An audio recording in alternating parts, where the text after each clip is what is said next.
23 SC 188186. Both of these are State versus Kendrick. Hello, Mr. Kendrick. How you doing? I'm all right. How are you doing? I bet you could if you wanted to. I'm Judge McBurney, and we are going to work through bond in your two cases. You've got one case that's assigned to me in which you're charged with aggravated battery, aggravated assault, and riot. You've got a whole bunch of co-defendants in that case. And you have an older case that is assigned to Judge Whitaker, in which you are charged with having an iPhone and AirPods while you were in the county jail. Ms. Bumpus represents you. Ms. Bumpus, are you representing Mr. Kendrick for bond only or through the duration of these two cases? Through the duration, Your Honor. Excellent. So Ms. Bumpus is here for the whole ride, and then Mr. Rao is representing the state. But like I said, all we're doing today is talking about bond. So I'm going to turn it over to Ms. Bumpus, hear from her about why you're a good candidate for bond in these two cases and what that bond should look like. And then I'll hear from Mr. Rao, and then you'll hear from me when you're ready. Good morning, Your Honor. Good morning. And if you don't mind, I'm going to condense both the cases into one argument. That's fine. Okay. I'm just going to keep it short and sweet. As this honorable court, I'm pretty sure it knows, Mr. Kendrick has been in custody since May 9th, 2022. He has since been found not guilty on the charges that initially had him in custody. During those 2.5 years, he picked up these additional jail cases. The first case was picked up, as you stated, in April of 2023, the second in June of 2024. It is my understanding that Mr. Kendrick has 3 previous felony convictions, none of them being violent convictions. That is my understanding. And as we know, that is one of the factors in this court considering the bond. The second factor I'd like to address, which is extremely important to me, is community ties. And this is important to me as an attorney because Mr. Kendrick has family support. He has a lot of support. And not only are they here today, but they have been in court with him almost every day for the past 2.5 years. And I think that shows that he has a support system standing behind him. And he has a lot of accountability and responsibility to do the right thing if he's given the opportunity to be given a bond. This is a jail incident, Your Honor, and I come before you a lot, and it's very sad to say, but normally when I pick up a client who I can't get a bond for immediately, that's a double client because they're gonna get a jail case. It's almost inevitable, and especially when you have been sitting in jail for 2.5 years for something that you essentially are found not guilty for. And had he not been there, this would not have happened. He has no reason, I don't even think he has an ability to contact the victim in this case if he is granted the opportunity to be given a bond.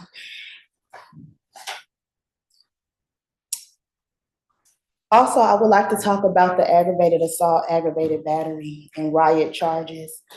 I did not represent Mr. Kendrick, and he did not have an opportunity to sit in the preliminary hearing on this case, but there was a preliminary hearing held on this case. When you say he wasn't able to sit in, he was in through Zoom, or? No, he was in trial, but the co-defendants were. Okay, so there was a prelim, not as to him personally and directly because he was in 1C. Yes, Judge. But in 2B, one floor up, they went forward with some or most of the other defendants. Yes, Judge. Okay. And in that case, it's my understanding that the judge decided that there was the facts did not arise to an aggravated assault, but a battery. And I know that, the state can then go and indict it and do what they do, but I just wanted the court to know that. In the bond motion that I filed, I specifically stated the DOJ report that was issued in November of 2024. This is extremely concerning for me because my client knows this all too well because he was actually a victim of a stabbing on December 1st. And you are very familiar with how it goes when people are close to release and when people are in high profile cases, and there is a target on his back. And, I'm not sure, but there are also some people who may not be very happy with the not guilty verdict in this case and what he has alleged to have been a part of, but found not guilty of. I don't believe Mr. Kendrick has any history of FTAs. I have watched him fight for his life for 2.5 years, and I can only imagine the resources it took to afford an attorney, to afford clothes, to afford everything that he had to do, but he still found a way to afford me, which means he takes this case serious, even though it's a jail case, which means me and him are gonna work together to make sure he's back at every court date and do what we have to do so that he can follow any conditions granted, given by this court. Considering the fact of everything, I'm asking the court to set a bond no higher than $20,000 on all the counts. Talk to me about where Mr. Kendrick would stay. I don't mean a specific address, but with whom, what that setting would be, and what kind of work he would be able to do if he's going to be working when he gets out. And I know some of those are strange questions because he's been in for 2.5 years. So it's not like there's a job at this firm where he was working, hey, we held your spot for 2.5 years. But I trust you and he have discussed something about the structure that would be in place. And that would help me understand what Mr. Kendrick would be up to and not up to should he be released. Your Honor, Mr. Kendrick was a recording artist and is a recording artist, and not just, our typical, I'm a rapper, but a real one. And as soon as he's released, I believe he's going to start back making music. And before this, I have pictures ready to present if the court wants to see, but I'm an officer of the court. But he was coaching Little League, he was performing, he was being a valuable member of society until arrested for charges that he was found not guilty of 2 years later, as he sat in the Fulton County Jail. I do have an address, and I did speak with his mother this morning that I can provide off the record. Sure. And it is a complicated situation because he's been in custody, but they have been working hard since I filed this motion to find somewhere for him to go. He would stay with his mother, or he would stay at this address that his mother was able to find for him? At this address that his mother would, and that's something, if you don't mind, we can talk about off the record just because of the whole situation. No, I don't mind, and I'm trying to be elliptical about it, but it's probably wise for Mr. Kendrick, while he's on bond for these 2 cases, that it not be a house that's shared by people with whom he allegedly associated in the underlying case. And so while if he does make bond, I encourage him to pursue whatever trade, and that could be music and whatnot. It's going to need to be in a thoughtful way where he is not bumping up against some folks that he might have in the past circulated with for all sorts of good reasons or bad reasons, but that landed him in the trial that lasted 2 years and kept him in custody for 2 years. And I don't think it's an unreasonable expectation to say, while you're on bond for 2 other matters, you're going to need to move in a different way and in different circles than you did before. And so that's the only reason why I'm asking. It's not for you to share publicly. There'll be 123 Main Street, and they'll be staying with this person. But those people need to not be people with whom he associated before, not because that's necessarily a forever condition, but if he is going to be on bond for these things, I think everyone needs a comfort level, and basically for his own safety, you're not going back to whatever life was before. And so I need to be comfortable that those guardrails are in place. So it may be, and I'll hear from Mr. Rao in a minute, that we need to have some email back and forth about what those conditions would look like, who can be around Mr. Kendrick, who he needs to not be around. And something as simple as you can't go to those studios, because those studios are ones where we read about them and it's a great music making place, and the next day there's a dead guy in the parking lot. And it has nothing to do with Mr. Kendrick, but he can't be in that kind of space. He needs to find a studio up on a mountain. Well, Your Honor, I think that we're going to be working on getting a studio in wherever he resides so that he can, take some time. He's been in the public eye for 2 years, so I think he wants to take some time to make some music and gather himself. Okay. All right. I don't want to get ahead of it. Maybe that bond's not appropriate, but I wanted you to know that if I do set a bond, we may need to have some exchanges, including the state, about, well, what's that going to look like structurally, so that I know what I can put in the bond that's not sealed, because there'll be a bond order that says, here you go, but there may be certain things that are under seal for a good reason. So we can work through that. But your request is a $20,000 bond across the two cases. Yes, Judge. Okay. All right. I appreciate that. Let me see. I want to try again, Ms. Jackson. I don't have any reason to believe they fixed the technical difficulties. But could you pop your mic on and say hi?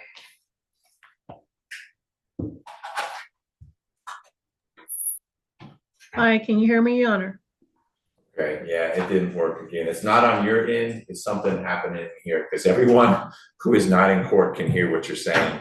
I'll ask Mr. Rao about criminal history, but if the tech folks show up in time to fix it, that would be great. And I'll look in what's in the chat. Oh, okay. Thank you, Officer Evans. Mr. Kendrick has a warrant from DCS, so that complicates things as well. But let me hear your presentation and then I'll get the warrant out to everyone. Yes, Judge. The defendant stands before you having been indicted on two separate cases, which opposing counsel presented to the court. The aggravated assault, aggravated battery occurred on June 17th of this year, where the defendant is alleged to have been the main perpetrator amongst 7 co-defendants who have also been indicted, to my understanding, performing essentially a vicious beating and assault on a fellow inmate, Detrell Wembley, causing severe lashes to his back by using electrical cords to essentially whip the victim in that particular case, causing bruises both to his back, neck, as well as his face. So I'm a little familiar with that case because there's a co-defendant, Mr. Thomas, who had a very, very old murder. You know the history of that. It's a lot of co-defendants, and I'm wondering if you are able at this juncture to dissect that case enough to say, and we're particularly concerned because Mr. Kendrick had a lead role versus he held the door open with his foot, because my understanding, just from hearing a little bit from Mr. Thomas's co-defendant, Thomas's lawyers, is that not all, and they weren't acknowledging that anything happened, but that not all of the co-defendants were equally situated. And I think that has an impact on how to think through what bond would look like. That's correct, Judge. And I think that's an accurate statement that not all defendants were similarly situated. What is clear from the Fulton County Sheriff's Office's investigation is that the defendant is the main perpetrator behind the assault on the victim in this particular case. Between 7:55 p.m.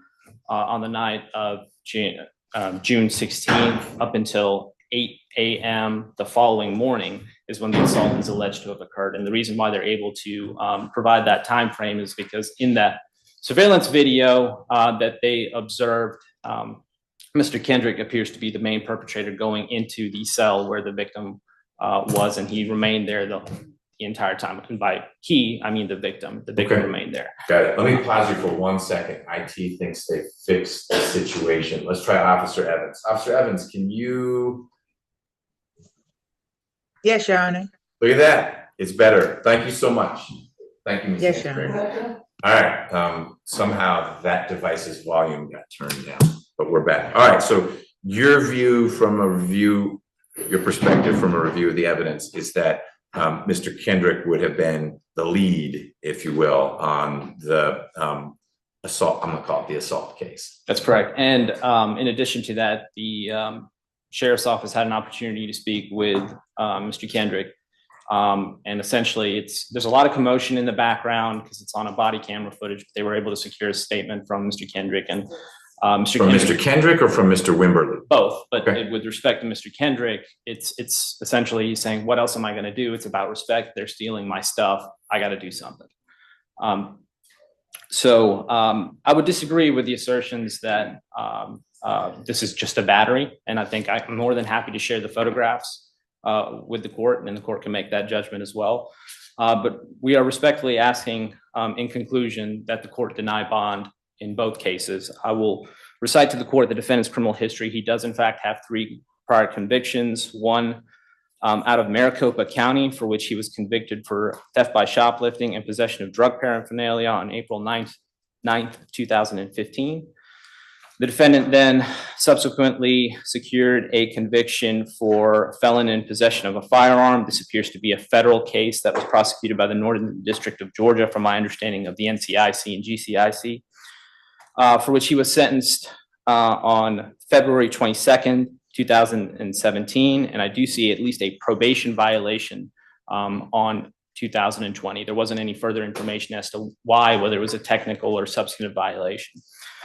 Then on August 28th, 2017, the defendant was convicted in a Fulton County Superior Court case, indictment number 15 SC 140116, and was convicted of 6 charges: conspiracy to commit aggravated assault, participation of criminal street gang activity, theft by receiving, violation of the Georgia Controlled Substance Act, fleeing and attempting to elude, and possession of a firearm by convicted felon. In that particular case, the defendant was found to be in possession of a .40 caliber Smith & Wesson handgun, as well as an AK-47 in a vehicle, where he and his co-defendant in that particular case were on their way to a rival gang member's territory to commit a retaliation assault based on some prior actions. And that is the statement of Mr. Kendrick himself to law enforcement during the investigation of that particular case. Can you give me that case number again, please? Yes, Your Honor. 15 SC 140116. And it does appear that he is on active probation for that particular case, having been sentenced to a 15 years to serve 2 sentences, with the balance of the first 8 years on probation, with the remaining last 5 years being suspended. In addition to that, Judge, we believe the defendant is a risk to reoffend based on his criminal history. We believe he's a danger to the community based on the fact that when he was arrested on May 9th, 2022, in between May 9th, 2022 and this date, the defendant has at least 13 reported jail incidents while in the custody of the Fulton County Sheriff's Office. Of those 13 incidents, 10 are allegations of violence and 3 are allegations of possession of contraband. And those include the indicted cases before the court today, which the defense is seeking a bond hearing. And many of those cases, there are other witnesses that came forward, including the most recent one on December 1st, 2024, where the allegations that the defendant was stabbed. Well, he was stabbed, and according to what another witness said, both a correction officer and an inmate, because the defendant went up to the inmate and started assaulting him. And I guess from the inmate's perspective, he needed to defend himself. Not that I agree that he should have been in possession of a weapon in the jail, but those are the allegations that have been put forth in this particular case. In every single one of those acts, violent incidents that the jail has reported, the defendant, through investigation as well as testimony or statements from other inmates, have pointed him to being the perpetrator of the assaults. And so while I certainly understand everyone is talking about the conditions of the jail, Exhibit A is before you as to why it's unsafe. So, Judge, we're respectfully asking the court to deny bond.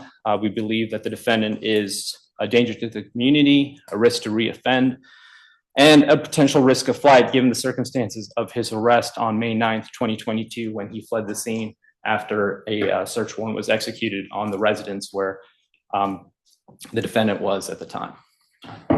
Do you have any visibility into whether your office is going to be bringing other cases from these other incidents? And I ask not to press or speed anything, but more so for a management, frankly. I mean, Ms. Bumpus needs to know what she and her client are up against. And I know that your office exercises discretion and doesn't indict every little scuffle that happens at the jail. Is it safe to assume that your office has filtered through that and we've got the 2 cases, the contraband and the assault?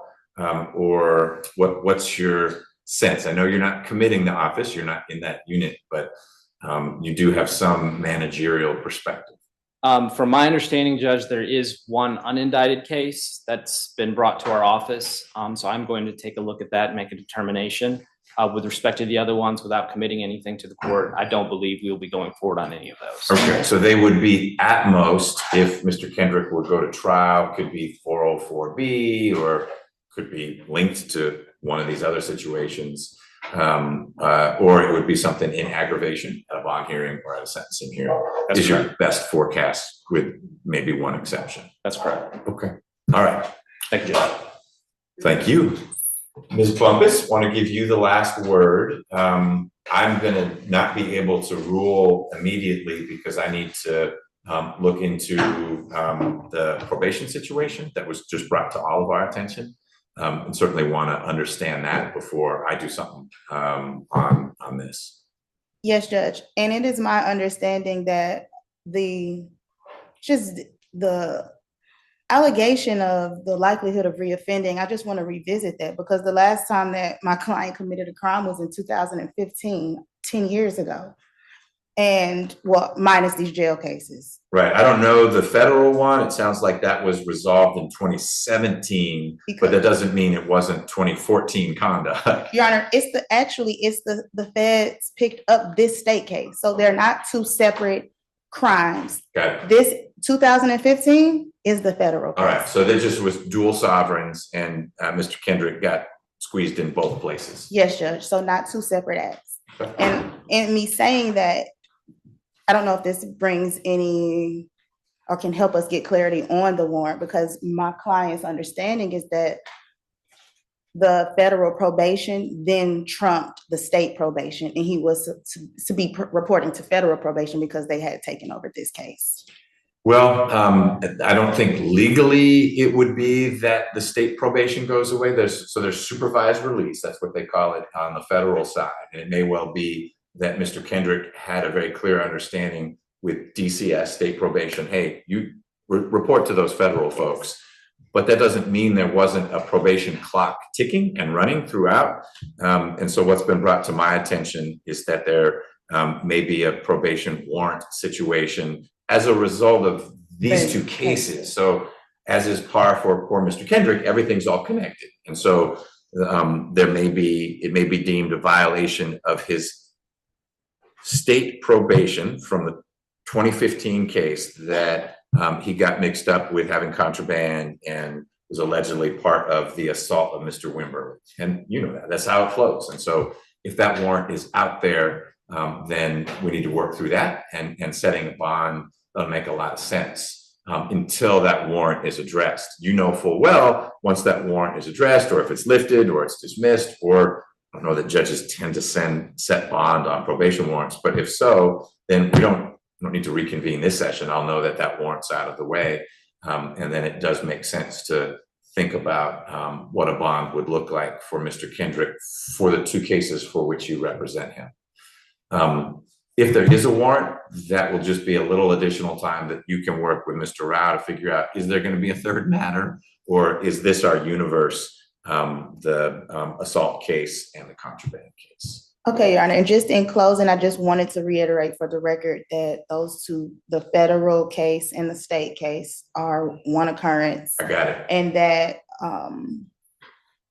the additional alleged acts in the jail, I mean, he has not been charged with those. Understood. And my inquiries of Mr. Rao were more, as you heard them, which is, is there more coming that we need to be waiting for? Because fair is the wrong word, but sort of from a due process perspective, Mr. Kendrick's entitled to say, can we wrap all this up? And it may be 3 accusations and 2 indictments, but whatever the state's going to do, don't do it piecemeal 3 months later, and then 3 months later, and then 3 months later for things that have already allegedly occurred. Now, if tomorrow something happens, that's a new vista for the state. But what Mr. Rao was referring to with the 13 incidents and the contraband, that's already happened. And so I can't force the state to say, here's your cutoff and you need to decide what you're going to deal with. But it doesn't help anyone to just keep bringing you and Mr. Kendrick back. It's like, all right, and this time it was a cell phone. This time it was a cheeseburger. Let's just wrap it all up if that's what's going to happen. And I trust Mr. Rao is going to look into that. And they typically don't get every cheeseburger case. You get written up at the jail, but then as you hear about it, that's when someone says, oh, he was a saint when he was in jail. And they said, well, not so much. He was a saint who ate cheeseburgers. Okay. And we worry whether that's a big deal or not. The big deal right now is the possibility that there's this warrant, which makes bond moot in these two cases. But as with all things in Mr. Kendrick's life, it's connected to whatever happened in 2015, because it would be that state probation. Okay. Mr. Kendrick, do you have any questions for me about what we were discussing? I'll make sure good lawyer, she's going to explain it all to you, but there's a chance right now, not about the facts of your case. Don't tell me I wasn't the guy who did this or that, but about the process we've been discussing. I pretty much understand everything. Okay. All right. Well, Ms. Bumpus will explain whatever you don't, and we will reconvene. I don't know that we'll necessarily have to have a full-blown hearing once we clear up this warrant situation. If there is a warrant, then I'm tabling bond on these two cases for now.